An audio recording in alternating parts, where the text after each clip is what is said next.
সাবেক শিবিরময় বাংলাদেশ রাজনীতিতে আসছে আরো নতুন উদ্যোগ, নতুন প্ল্যাটফর্ম, নতুন দল। দর্শক, 5 আগস্টের পর এনসিপি এসেছে নতুন ধারার রাজনীতির স্লোগান নিয়ে, তারুণ্য ভিত্তিক দল। এনসিপি ভেঙে আপ বাংলাদেশ এসেছে। তাতেই সীমাবদ্ধ নয়, আরো আসছে সাবেক উপদেষ্টা মাহফুজ আলমের নতুন দল। মাহফুজ, কাদের, তুহিন, যারা এনসিপি থেকে আরো যারা পদত্যাগ করেছে সম্প্রতি, এমনকি সেখানে ডাক্তার তাসনিম, যারা যদি শেষ পর্যন্ত জামাত জোটে না আসেন তাহলে তারাও যেতে পারেন, কিংবা সামান্তা শারমিন থেকে শুরু করে তারা যেতে পারেন। কিন্তু মজার বিষয় হচ্ছে যে যেখানেই যান সেখানেই সাবেক শিবির, সাবেক শিবিরময় বাংলাদেশ। সাবেক শিবির ছাড়া বাংলাদেশে কোনো কিছুর অস্তিত্ব নাই। একটা সময় ছিল যে এদেশের মেধাবীরা বামপন্থী রাজনীতি করত। তারপরে আমরা দীর্ঘ কয়েক দশক দেখেছি যেখানেই যাই সাবেক বাম। বিএনপি মহাসচিব সাবেক বাম, আওয়ামী লীগের সেক্রেটারি বা আওয়ামী লীগের উপদেষ্টা মন্ডলীর সদস্য অমুক মন্ত্রী তমুক মন্ত্রী আওয়ামী লীগ সরকারের সাবেক বাম, সাবেক ছাত্র ইউনিয়ন বিখাস সাতান, প্রথম আলোর সম্পাদক, ডেইলি স্টারের সম্পাদক, অমুক সচিব তমুক ডিসি, অমুক অধিদপ্তরের মহাপরিচালক, অমুক রাষ্ট্রদূত। আওয়ামী লীগ বিএনপির ব্যানারে বা বিভিন্ন ব্যানারে আপনি যেখানেই যান সাবেক বাম। সাবেক সিইসি, সাবেক প্রধান বিচারপতি, সাবেক সেনা প্রধান, সাবেক বিমান বাহিনী প্রধান, নৌবাহিনী প্রধান, অন্যান্য নির্বাচন কমিশনার বৃন্দ, অন্যান্য বিচারপতি বৃন্দ, অ্যাটর্নি জেনারেল, মানে গুরুত্বপূর্ণ যত পদ পদবি আছে সব জায়গায় সাবেক বাম। তো এরকম এখন বাংলাদেশের অবস্থা হচ্ছে এরকম যে যেখানে যাবেন আপনি দেখবেন সাবেক শিবির আর সাবেক শিবির। কয়েক বছর পরেই অ্যাটর্নি জেনারেল বিএনপি পন্থী, দেখবেন যে সে সাবেক শিবির। বিএনপির অমুক মন্ত্রী সাবেক শিবির, বিএনপির মহাসচিব সাবেক শিবির, আওয়ামী লীগের সেক্রেটারি সাবেক শিবির, প্রথম আলো ডেইলি স্টারের সম্পাদক, এটাও আপনি কয়েক বছর পর দেখবেন যে সাবেক শিবির। এই মতিউর রহমান কিংবা মাহফুজ আনাম, এরা তো সারা জীবন থাকবে না, তাদের মৃত্যু হবে। এরপরে দেখবেন সাবেক শিবির জেনারেশন শুরু হয়ে যাবে। সাবেক Shibir doesn't mean that they are all are affiliated or directly affiliated to Jamaat Islami, no. কিন্তু সাবেক শিবির, এই রিয়ালিটি আপনাকে মানতে হবে। বাংলাদেশের কয়েক ডজন দল থাকবে, যে দলের নেতৃত্ব থাকবে সাবেক শিবির হাতে। যেমন এনসিপিতে যারা এখন আছে, বাংলাদেশের সেকেন্ড ইম্পর্টেন্ট পলিটিক্যাল পার্টি নাও, নতুন বাংলাদেশের জনক যারা, দে আর সাবেক শিবির, মোস্টলি সাবেক শিবির। এনসিপি কে সাবেক শিবিরদের দলই বলা হয়, যদিও সাবেক নন শিবির এখানে আছে। আপ বাংলাদেশ পিওরলি সাবেক শিবিরদের দল। এখন এনসিপি আবার স্বীকার করতে চায় না যে আমরা সাবেক শিবির, কিন্তু আপ বাংলাদেশ আবার স্বীকার করে, শিবিরকে অনেকটা অন্য করে। তো এই জায়গায় এই এনসিপি এবং আপ বাংলাদেশে যারা টিকতে পারেনি, সাবেক শিবিরদের আরো দল আছে, এবি পার্টি। আগামী সংসদে সাবেক শিবিরের একটা বিশাল আধিক্য আপনারা দেখবেন, শুধু দাঁড়িপাল্লা না, বিভিন্ন দলের হয়ে। তার 10 বছর পর বাংলাদেশের রাষ্ট্রদূত, বিশ্ববিদ্যালয় ভাইস চ্যান্সেলর থেকে শুরু করে বিভিন্ন জায়গায় নন জামাত সাবেক শিবির ডমিনেট করবে, সিরিয়াসলি। এটা আমার prediction, just wait and see. দর্শক, এই জায়গায় আরেকটা সাবেক শিবিরদের প্ল্যাটফর্মের উৎপত্তি আমরা দেখতে পাচ্ছি।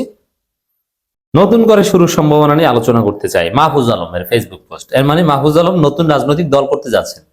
একে মজা করে আমরা বলি সেটেলমেন্ট অফিসার, 2 দিন পর পর নতুন সেটেলমেন্টের কথা বলেন। এই মাহফুজ আলম নতুন রাজনৈতিক দল করার আলাপ করছেন।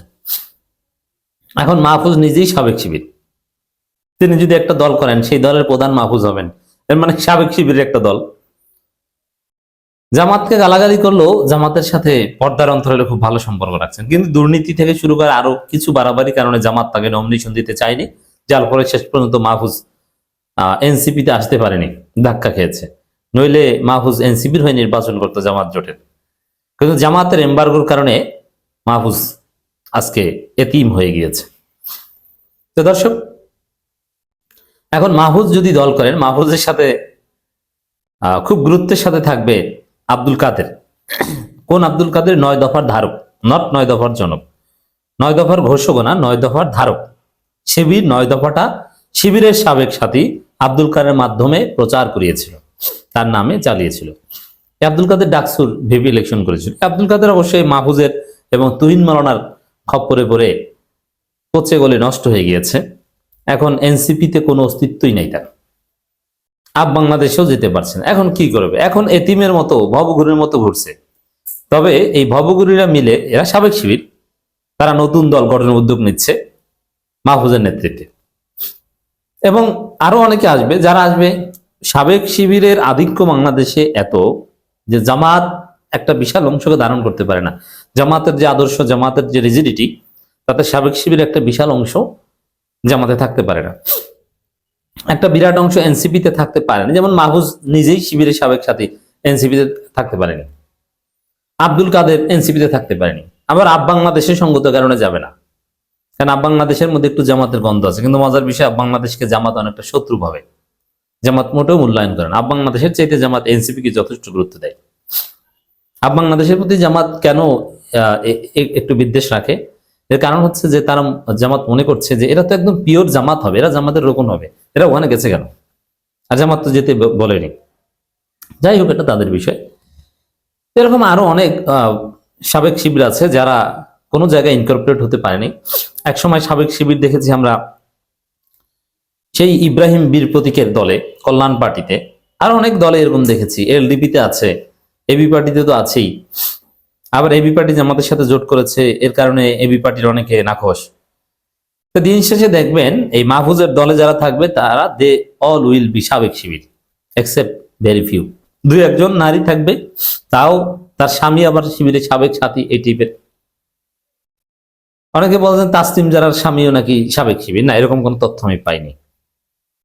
সাবেক তথ্য উপদেষ্টা মাহফুজ আলম বলেছেন, আমরা আপনাদের খুব হতাশা, অপ্রাপ্তি যেমন শুনতে চাই, তেমনি আমাদের দিক থেকে হওয়া ব্যক্তিগত সামষ্টিক ভুল, বাস্তব সংকট ও কমতিগুলো নিয়েও কথা বলতে চাই। গত 1.5 বছরের পর্যালোচনা শেষে আমরা কিভাবে নতুন করে শুরু করতে পারি সে সম্ভাবনা নিয়ে আলোচনা করতেছি। এর মানে একটা রাজনৈতিক দল গড়ার খায়েশ মাহফুজের জন্ম নিয়েছে। কাদের কথা শুনতে চায়?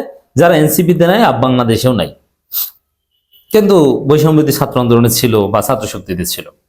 এই সংখ্যাটা মাহফুজ সারা বাংলাদেশে নতুন দলের সূচনা করতে যাচ্ছে।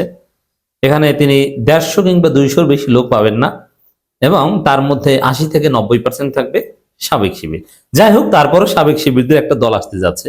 কোনো কারণে এনসিপিতে আরো বড় ভাঙন হলে বা নানান কারণে যদি কোনোভাবে এটা, এবি পার্টিও ভেঙে যাচ্ছে, এবি পার্টির গুরুত্বপূর্ণ কেউ যদি আসে, মাহফুজ লিখেছেন নতুন কিছু করার কথা বলার পর গত 2 সপ্তাহ কয়েকশো ছাত্র ও নাগরিকদের সাথে কথা হয়েছে, যারা জানেন রাজনৈতিক বন্দোবস্তের বিকল্প রাজনৈতিক শক্তির ব্যাপারে একসময় আশাবাদী ছিলেন। যাদের সাথে কি কথা হয়েছে তাদের মধ্যে এক ধরনের হতাশা আস্থানীয় দেখছে। মানে এনসিপি জামাতের সাথে জোট করেছে, এতে তারা খুশি না, এখন তারা অন্য দল করতে চায়, নতুন দল করতে চায়। কথা শেষে আমরা এই সিদ্ধান্ত নিয়েছি যে আমরা সবাই আরেকবার চেষ্টা করে দেখছি, মানে দেখি যে আরেকটা রাজনৈতিক দল করতে পারে কিনা। সাবেক শিবিরময় আরেকটা ছোট্ট একটা প্ল্যাটফর্ম আপনারা দেখতে যাচ্ছেন।